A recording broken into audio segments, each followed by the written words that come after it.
Hey guys, Xaoslegend. Some new cards spoiled today, so just bringing those to your attention and talk about them for a second. Oop. On the last page. Okay, so we've got Vastwood Zendikon. That's basically 6 commons today. Vastwood Zendikon, which is an enchant land for 5. Enchanted land is a 6/4 elemental creature. It's still a land. And then when it's put into the graveyard, you return the card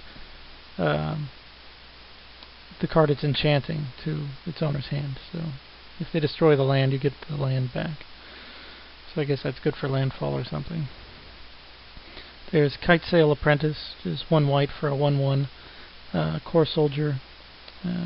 As long as it's equipped, it gets +1/+1 and has flying. So it's another obviously good equipment card. Although, well, 1 for a 2/2 flyer is pretty darn good. So it's definitely above the curve once you equip it. Be nice if it was already a 1/1 flyer for 1. Be better. And anyway. Skitter of Lizards. 1 red for a 1/1 lizard. Multi-kick, a colorless and a red. So multi-kick means you can do that as many times as you have the mana for it, as you choose. So it's 3 for a 2/2, 5 for a 3/3, 7 for a 4/4, 9 for a 5/5, right? So yeah, he's got haste, and then yeah, he gets a +1/+1 counter for each time he was kicked. So pretty good scaling. Here we've got Ruthless Coalblade, which is colorless and a black for a 2/1 vampire warrior. Gets +2/+1 as long as an opponent has 10 life or less, so that's pretty good. Mysteries of the Deep is another one. 4 colorless and a blue for an instant. Draw 2 cards, and then landfall. If you had a land enter the battlefield under your control this turn, draw 3 cards instead. I don't know if this is really a good use of the term landfall, but I mean, do they really even need the word landfall there? They could just say, you know, if you had a land enter the battlefield under your control this turn. You know, I mean, they don't need that word because they're already explaining it to you. And if they weren't explaining it to you, it wouldn't make any sense with just writing landfall. So anyway, so it's a draw card spell that either on your turn or with like a fetch land, you can draw 3 cards. Then we've got Halimar Excavator. Colorless and a blue for a 1/3 human wizard ally. When he or another ally enter the battlefield under your control, target player puts the top X cards of their library into the graveyard, where X is the number of allies you control. So he's another ally. Another mill card. Pretty underwhelming as a mill card, although you could provide an alternate win condition in some ally decks. Not going to make any constructed play, I don't think, but maybe limited. These are just better images of the 4 cards we talked about last time. Here's the Jace, here's the Comet Storm, here's Celestial Colonnade, and Draga Warcaller. Not a big fan of this picture of the Colonnade. This looks like something from Yu-Gi-Oh!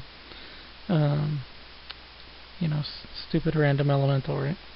And then Warcaller, I don't know, his picture doesn't really inspire you know, his functionality. So, like, how is this guy running through the trees, you know, war calling, you know, suddenly making all your guys bigger, you know, indefinitely? You know, maybe if he had like a whole bunch of weapons on his back, so he's like handing them out, and the more mana you have, you know, I don't know. Okay, so let's go back to talking about each card one by one. We've got the Vastwood Zendikon. Constructed? No, obviously not. Someone mentioned that in Pauper it could be interesting. You search for Darksteel Citadel, which is a indestructible land that taps for a colorless. You can search for that with Trinket Mage, and then you cast this on it, and then you've got a 6/4 indestructible creature. Seems okay. I don't think that would be, so good that it would be a deck. But Pauper's a strange format. So, but okay, in limited, is it good? Is it playable? Okay, I think it's obviously playable. It's certainly not something you can't, you would be a bad player to put in your deck. On 6th turn, you can drop it and attack with it as a haste creature. On 5th turn, if you have nothing else to do, you can just drop it, and then, or if you have 2 of them in your hand, you can drop it on one of your lands, and then drop another one on another land, attack with the second one, and then, etc., etc., right? Is it good? No, I don't think it's good. I think it's pretty mediocre. Basically like another it's like a Vastwood Gorger, right? Okay, so there's that. Kite Sail Apprentice. Okay, 1 white for a 1/1. Could it see for Core Soldier gets +1/+1 in flying for each for if it's equipped, not for each equipment. That'd make it better, obviously, too. Which would be nice. So it's one of the better equipment creatures. I mean, it doesn't do something like Auriok, Glaive Master, and is that what his name is? Glaive Master? Blade Master? Anyway, the guy that makes it cost 1 less to equip your guys. For this kind of mechanic to work, you need a lot of them to be really cheap, a lot of the creatures that have it to be really cheap, and you need a lot of good equipment. Now, I think you have a pretty good amount of the cheap creatures that make it decent. So you've got 4 right now, I guess, right? You've got this guy, you've got the double strike guy, you've got the 2 white guy, the one he comes into play you can equip something for free, and then you've got the guy that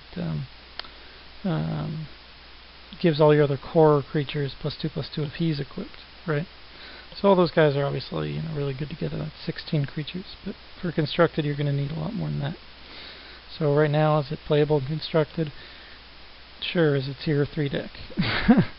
But no, not really. In limited, is it good? Well, if you have 4 or 5 equipments, I might play him. But if I didn't, I wouldn't. So he's pretty bad in limited. Being common, it's kind of nice because you'll be able to pick up a few of them, whereas the double strike guy, I think, is uncommon, right? And the other one's rare, and then the other one's not really necessary. So, I mean, it's a fine card. I don't mind it. Artwork's fairly cool, I guess. Oh yeah, the artwork on Vastwood Zendikon is horrible, by the way.